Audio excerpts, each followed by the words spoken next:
Hello, this is Erin from Morehouse Farm with today's knitting tip, which is how to knit cables. And a cable is the name for that intertwining stitch pattern that you see working its way up a project, where the stitches cross over each other in front, and they could lean to the right, they could lean to the left, depending on what your pattern calls for. You may also see it presented very subtly here, where we have stockinette in the background and the cable is also worked in stockinette stitch. Or you may see it more emphasized when you put reverse stockinette around it, and the contrast really helps bump the cable out. And in this case, what we need to do is we need to knit the stitches on the left before we knit the stitches on the right. That's what gives us this crossing, as these two stitches are brought over here to be knit first. And we often do that with what is called a cable needle. This is a fancy rosewood one that I absolutely love working with, but I don't always have a lot of my knitting tools with me, so in a pinch, I can find a couple of other things that work. One of which would be an extra double-pointed needle, because you do want to be able to slide the stitches on one end and take them off on the other. The advantage of the cable needle is simply that it's a lot shorter, so you don't have as much sliding to do. So that's one option. But if you're at a relative's house or even visiting a conference, for instance, you can use a simple toothpick to help you with the cables if you're in a pinch. So don't let not having the tool stop you. All right, now before we get started with the knitting part, I want to show you the abbreviations because it's going to be important to read this. Now the cable I showed you, the 2/2 RC, simply refers to the fact that it's a cable with 2 stitches on one side and 2 stitches on the other, and it crosses over to the right in front. So the cross is always going to tell you which way the stitches lean. Now we've also got this version C4B, and they are just different ways of saying the same thing depending on where you learn to knit. So the C4B refers to the fact that there are 4 stitches in this cable. So if you only see one number, it refers to the total number of stitches in that cable. And in order to make this design, it tells you what to do with the first half of them. So take these 2 stitches, you're going to put them to the back when you work so that you can knit these 2 stitches first. And then 2R2 is same thing as the first one, 2 on each side of the cable stitch.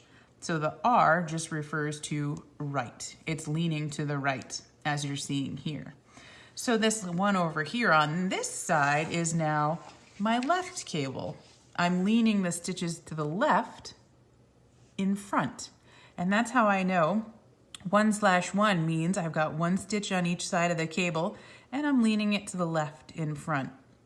The C2F means it's a 2-stitch cable and my lean comes to the front. So I'll show you that when we work them. My first stitches are brought to the front to be worked. And then 1L1, same thing, but one leans to the left in front of the other one. Now traditionally you'll see them written with even numbers of stitches on both sides of the cable, but a designer can do anything they want. So if you check out our powder mill shawl, which is a collaboration with Stillwater Designs, you'll see she uses a 2/1 cable, which is a pretty neat thing to do with bulky yarn. So with that, let's get started so I can show you how to do it.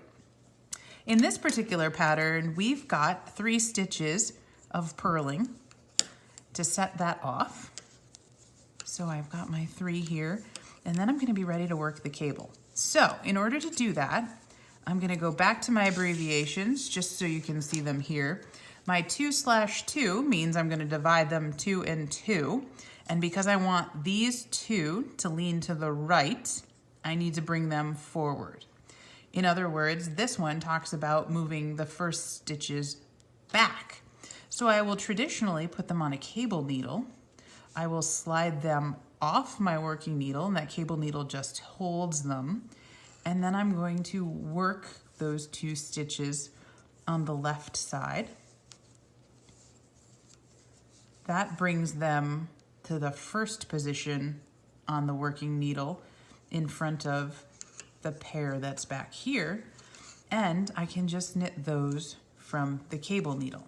Now notice this tightens right up, so you want to make sure, particularly if you're a tight knitter, that you're paying attention to putting extra slack in your work, because crossing stitches is always gonna pull them a whole lot tighter.